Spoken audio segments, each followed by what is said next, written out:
મારી સરકારશ્રીને વિનંતી છે, જો તમારાથી ખરીદવાની શક્તિ ના હોય તો ખેડૂતોને અવળે માર્ગે ના દોરશો, ખેડૂતોને સીધા ખાનગી બજારનો માલ વેચવા દો અને વાહવાઈ ખોટી વાહવાઈ ના લેશો. ખેડૂતોને એ ભાઈ પકવેલો માલ બીજે ક્યાં નાખવા જવાનું? હવે તમે બાર પોતાનું સ્ટેટમેન્ટ કેમ બદલો છો? એક વખત નક્કી કરી છે સરકાર, તો ભાઈ ખેડૂતોને સરકાર ઉપર ભરોસો નહીં રહેગા.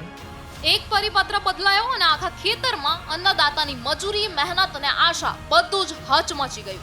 રાજ્યના અનેક જિલ્લાઓમાં ટેકાના ભાવે મકાઈ અને બાજરીની ખરીદી માટે બહાર પડેલા નવા પરિપત્રને લઈને ખેડૂતોમાં ભારે રોષ ફાટી નીકળ્યો છે.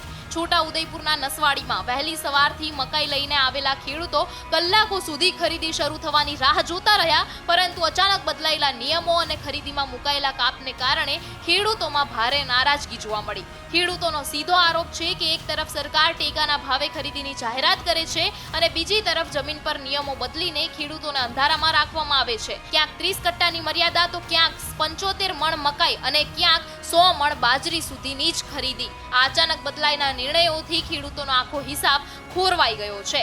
સાબરકાંઠામાં પરિસ્થિતિ વધુ ગંભીર બની છે. ટ્રેક્ટર ભરીને આવેલા ખેડૂતોને અડધો પાક પરત લઈ જવાનો વારો આવ્યો છે. ચોમાસાની નજીક આવતી સ્થિતિમાં પાક સાચવવો કે વેચવો એ પણ એક મોટો પ્રશ્ન ઊભો થયો છે. ખેડૂતો કહે છે કે હવે તો ભાડાનું ટ્રેક્ટર, મજૂરી અને પરિવહનનો ખર્ચ પણ તેમના માથે બોજ બની રહ્યો છે.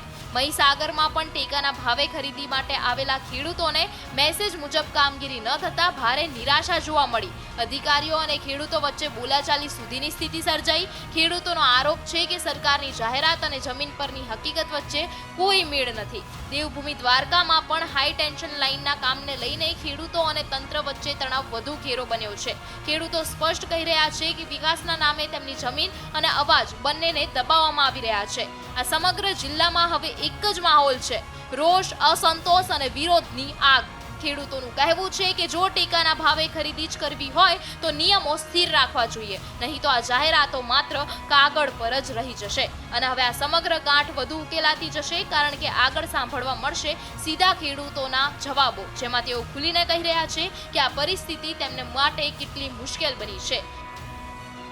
આજ રોજ નસવાડી એપીએમસીમાં જે મકાઈ ખરીદી સરકારશ્રી તરફથી પુરવઠા વિભાગ કરી દીધા છે, એમાં મેસેજ કરીને ખેડૂતોને અહીંયા નસવાડી એપીએમસીમાં બોલાયા છે. 3 દિવસથી મેસેજ કરેલો. ખેડૂતો આજે એમની મકાઈ લઈને અહીંયા માર્કેટમાં આવ્યા છે, તો સરકારના પરિપત્ર 30 કટ્ટા માલ લેવાની વાત છે. તો 30 કટ્ટા એટલે માત્ર 75 મણ એક ખેડૂતનો મકાઈ લેવાની એવી વાત છે. અને અત્યારે ખેડૂતો પોતાનો માલ જે 53 કે 56 કટ્ટા પ્રમાણે લઈને કીધું હતું એ પ્રમાણે લઈને આવ્યા છે. તો આ બાકીનો માલ ક્યાં વેચે ખેડૂત? અત્યારે કે બજારમાં માર્કેટમાં જાય છે તો 400 રૂપિયા ભાવ હતો, એની જગ્યાએ આપણે 360 કે 70 રૂપિયા વેપારીઓ, ખાનગી વેપારીઓ માલ ખરીદો. ખેડૂતને ખોટ કેટલી બધી જાય છે. મારી સરકારશ્રીને વિનંતી છે, જો તમારાથી ખરીદવાની શક્તિ ના હોય તો ખેડૂતોને અવળે માર્ગે ના દોરશો, ખેડૂતોને સીધા ખાનગી બજારનો માલ વેચવા દો અને વાહવાઈ ખોટી વાહવાઈ ના લેશો. ધારાસભ્ય કાલે આવ્યા કે મારે 5000 બારદાન આવી ગયા છે. પહેલા બારદાનના અભાવે ખરીદી નથી કરી. કાલે કીધું 5000 બારદાન આવ્યા છે. તો અત્યારે 30 બારદાન એક ખેડૂત પાસે લે તો નસવાડીના 100 ખેડૂતો એટલે 300 બારદાન થયા. તો 5000 બારદાનના બીજા બારદાન જવાના ક્યાં? હવે મારી વાત સાંભળો, અત્યાર સુધી નસવાડી તાલુકાના 100 ખેડૂતો રેશન કે એમાંથી 14 કે 15 ખેડૂતોનો ખરીદી કરી છે. બાકીના 85 થી 86 ખેડૂતનો માલ ક્યાં જશે? અને 86 ખેડૂતના 30 કટ્ટા પ્રમાણે કેટલો માલ ખરીદે સરકાર? 27 270 કે 27 ક્વિન્ટલ માલ એક ખરીદી ના હકે કટ્ટા. તો મારી સરકારશ્રીને વિનંતી છે કે આવા પણ ખોટા પત્રા બહાર ના પાડે. ખેડૂતનો જે પણ માલ છે, પકવેલો માલ, તમે જો ખેડૂતોના હિતેશી સરકાર હોય તો પૂરેપૂરો માલ ખેડૂતો જે લઈને આવે છે એ ખરીદ કરે, એવી મારી નમ્ર વિનંતી છે. કાયદા બધા ફેરફાર કરે છે, એ બધા ખોટા જ કરે છે. ખેડૂતોના ઉત્પાદન એક બાજુ કે ઉત્પાદન વધારે કરો, ઉત્પાદન તો લેતા નથી સરકાર, તો પછી ઉત્પાદન વધારવાનું પ્રોત્સાહન શું કામ આપે છે? બોલી ખરેખર તો એને ઉત્પાદન વધારવાનું કહે તો ખેડૂતો મજૂરી કરીને ઉત્પાદન વધારે છે, તો લેવાનું કાપ શું કામ કરવું પડે છે? ખેડૂતોને એ ભાઈ પકવેલો માલ બીજે ક્યાં નાખવા જવાનું? ખેડૂતોને ખોટા હેરાન કરે છે, તો પછી એને પાકેલો માલ લેવો જ જોઈએ ને ખેડૂતો. આવું શું વિચારીશ તમે? હવે આ જો સરકાર જો એના માટે નિર્ણય નહીં લે ભાવ વધારાનું કે બાજરી લેવાનું, તો એના માટે ઉગ્ર આંદોલન કરવામાં આવશે.